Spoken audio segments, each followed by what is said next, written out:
The Minnesota Supreme Court will hear arguments Wednesday on an attempt by environmental groups to cancel a key permit for a long-stalled copper-nickel mine. Opponents of PolyMet Mining Corp OCS project say state regulators should have included OC pound end of pipe limits on discharges of mercury, sulfates, and other pollutants in the water quality permit. They also say the state improperly tried to suppress the concerns of the Federal Environmental Protection Agency. The Minnesota Pollution Control Agency and PolyMet counter that the permit meets the legal requirements and that the project won't violate clean water standards. PolyMet plans to build the open-pit mine near Babbitt and reuse a former iron ore processing plant a few miles away near Hoyt Lakes.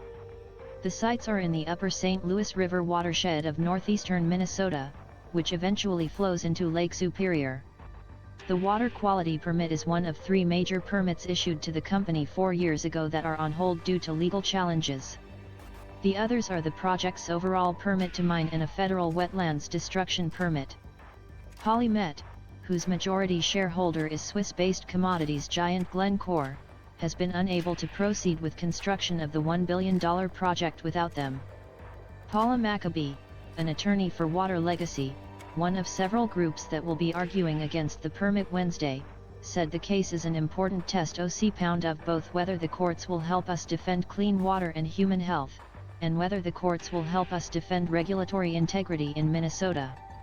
PolyMet's project is separate from the proposed Twin Metals mine near Ely, which the Biden administration is trying to kill because it's in a watershed that flows into the pristine Boundary Waters Canoe Area wilderness.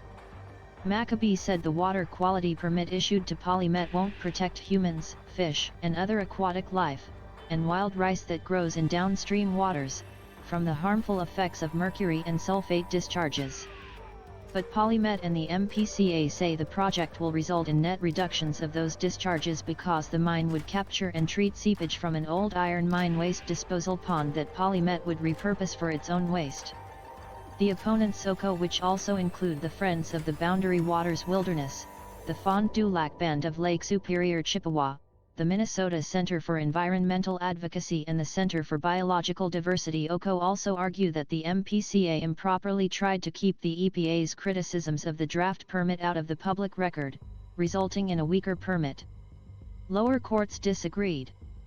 PolyMet spokesman Bruce Richardson said developments over the last 4 years mean the mine is needed even more. Demand has soared for domestic copper, nickel, cobalt, and other metals that the mine would produce, because automakers need them for electric cars. Responsible production of these metals is also crucial to the transition to other clean energy technologies such as wind and solar, he added. And the war in Ukraine OC pound has cast an ugly light on the perils of relying on foreign sources of raw materials and energy, he said. OC pound Minnesota and the U.S. need to embrace the safe production of these metals if there is any hope of meeting carbon reduction goals domestically and globally, Richardson said.